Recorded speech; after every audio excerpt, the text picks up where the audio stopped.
Chances are you've heard stories from your parents or grandparents about the worst flooding ever in Cincinnati. Devastated our area 75 years ago today. Chief Meteorologist Steve Rowley did a little research on what the tri-state endured back then. Steve? Yeah, in fact, the thing is it's just hard for us to imagine the Ohio River at 80 feet high, right? I mean, that kind of flooding, the good news was it led to measures that really help protect us today.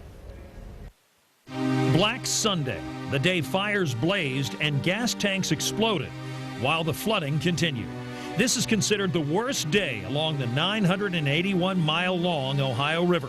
Cincinnati's power was shut down and emergency power tapped in from Dayton. The flooding drove 100,000 people from their Cincinnati homes. The river washed over an entire fifth of the city and much of Covington and Newport. This is the parking lot of St. Rose Church right by the Ohio River in Columbia, Tusculum. Had I been standing here, I'd have been well underwater. It's not hard to understand why nearly 400 people died, especially when you see the 80-foot mark on the church. Here in Greater Cincinnati, floodwaters impacted everything. The water supply was cut for fear of contamination. Streetcar service obviously was stopped, especially because boat traffic became the travel of choice. All this happened while the floodwaters kept people in the dark without any electricity. However, oddly enough, this wall of water contributed to your safety today.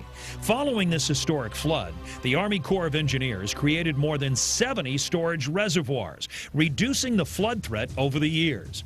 Since the Great Flood, billions of dollars have been spent to reinforce, realign, redesign the entire nature of the river. One of the major things that has changed is technology.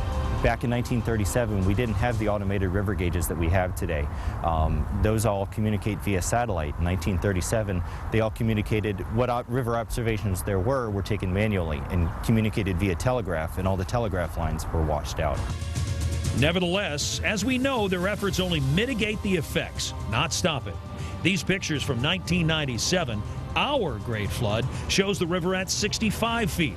As the water spilled over the banks then, the state declared Hamilton County and 27 other counties in Ohio disaster areas. The 97 flood caused $180 million in damage. Of course, this flood story doesn't even take into account northern Kentucky, where some cities were nearly washed away.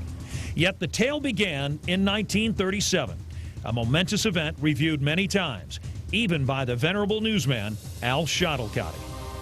Boats and boots were the order of the day, every day, until February 5th, when the Ohio River finally dropped back within its banks. We reached 80 feet in 1937, and I'm sure at some point in the future we'll reach 80 feet again. We just don't know whether it'll be this year, in 100 years, and should we all be retired the next time it comes around, to preserve that institutional knowledge so that they're better prepared for the flood.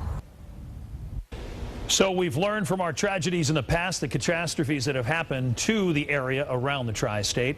You know, I mentioned northern Kentucky there, and it was interesting because today on my Facebook page I posted one of the pictures from 1937, and I actually had a really good comment that I wanted to share with you from Donna Feldman Antoine. She said, "My dad and his family lived on West 12th Street in Covington, and they had to be rescued from their house by a boat because the water came up so fast. They actually drilled holes in the floor to drain the water in the house to the cellar." So that's the kind of situation a lot of those folks are under.